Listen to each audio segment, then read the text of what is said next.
Now to revisit some of the top stories of today's World News Tonight, Jeppe Kofod, former Minister of Foreign Affairs of the Kingdom of Denmark, joins me for an exclusive interview. Minister Kofod, thank you for coming to the show. You're welcome. Thank you. So let's start with Ukraine, shall we? Well, the exchange of blows between Russia and Ukraine continues.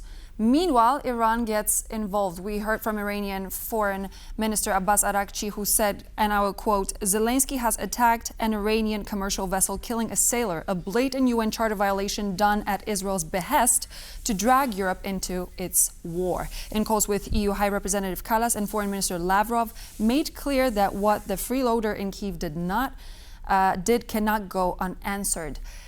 Is this a moment where Iran is going for an open conflict with Ukraine? How could this situation develop further in your assessment?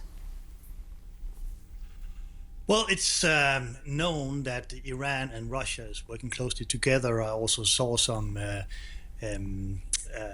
information today that Zelenskyy saying that that Russia was sharing intelligence with Iran, so that the two work together, and there is let's say a collective attack on the West, on Ukraine, on Western Europe, on the United States is no surprise to me, and that's where we have to unite in the Western world. Mm-hmm. Overall, how do you assess where the war in Ukraine is going? Is Russia gradually being forced by the aerial sanctions, as we heard, imposed by Ukraine to reconsider its options and reconsider its position? I think the war, Russia thinks that it has time on their side, and it's important to understand that we need to ensure that Ukraine has time on their side, meaning that the defense of Ukraine, the defeat of Russia will mean the security of Europe. If we let this continue, the Russian continuous invasion, then of course we will all be jeopardized, our security in Europe. That's why we're scaling up rapidly our military aid to Ukraine, of course, but also our own defense in NATO, for example. And I think if we have the strategic patience, and we should have, in Western Europe, in the NATO alliance, we will defeat Russia. Right now, we see that the deep strikes of Ukraine into Russia, the strikes on also supply for the military operations in Ukraine and so on, and Russian military operations, is having a huge effect. So we have to continue and increase the pressure both on supporting Ukraine to do the strikes, but also with targeted sanctions and painful policy that will hurt Russia, in particular Kremlin and Putin and his cronies. So this past week, the 21st package of sanctions was agreed by EU ambassadors in Brussels, but before that happened, the new package had to face some hurdles. The bloc is considering changing the mechanism for imposing those very sanctions against Russia by moving away from the practice of having those large packages in favor of slightly smaller issue-specific blocks. Do you think this is going to be the right move?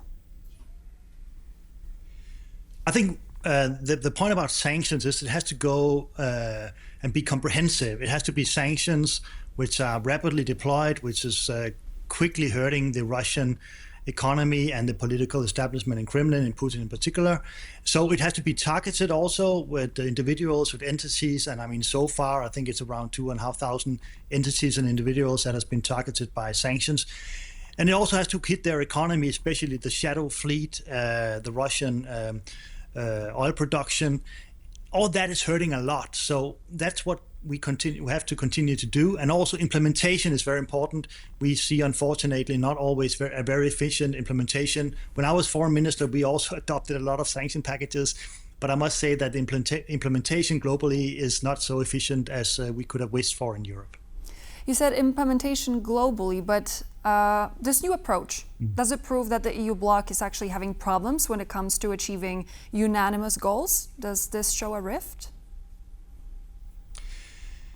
I don't know. I think actually, with a few exceptions, we have been remarkably united in Europe on Ukraine, and also when it comes to sanctions. But I think it's also we need always to revisit what is effective, and with all the sanction packages that we now have decided in EU, one would ask, why do we not, have more effect on the situation in Russia? So that's why I think we should be innovative and look at new tools as well. And I think that is what we see here now. I don't think there's a rift. There is a unique, I would say, common front against Russia in this case. Mm-hmm. Now, Baltic security, because in line with the findings of Defense Intelligence Service and the Security and Intelligence Service, we have entered a phase where might makes right.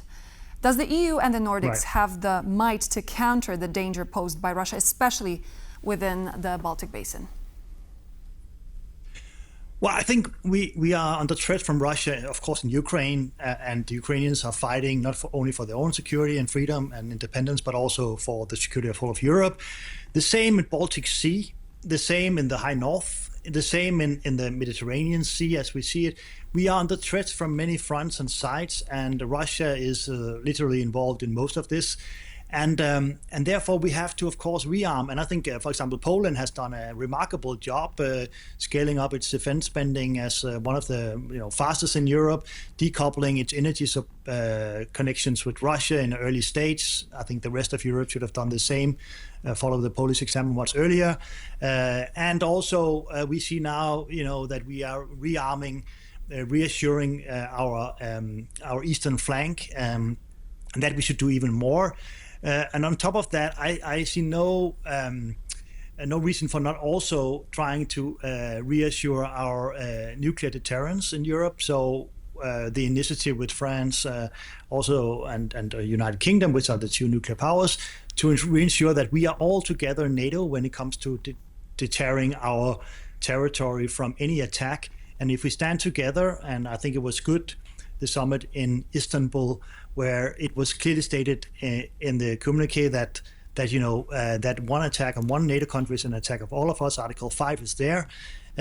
We should show with force and with deployment of military assets that we mean it, that Article 5 is deterring Russia from any intrusion into any of the NATO countries, whether it's the Baltic states, Poland, or the Baltic Sea, because we have seen more and more activity around the Baltic Sea. We have seen Russian fighters, violating or getting very near our territories and trying to provoke us and so on. So we see the hybrid warfare going on as we speak in all levels, in the cyberspace, in the energy space, and so on. So we will have to be much tougher, in my opinion, if we want to deter Russia from attacking us.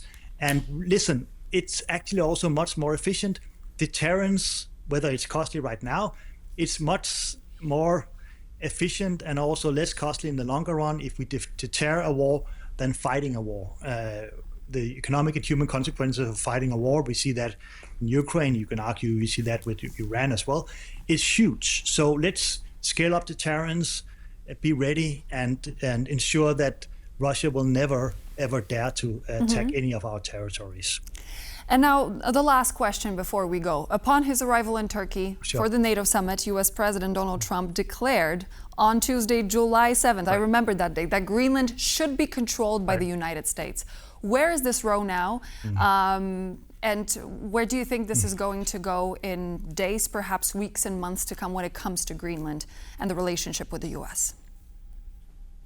Yeah, of course, Greenland is a big obstacle over the Atlantic, I have to say. It was a Greenland moment earlier this year when Trump, was very aggressive, saying he wants to take Greenland.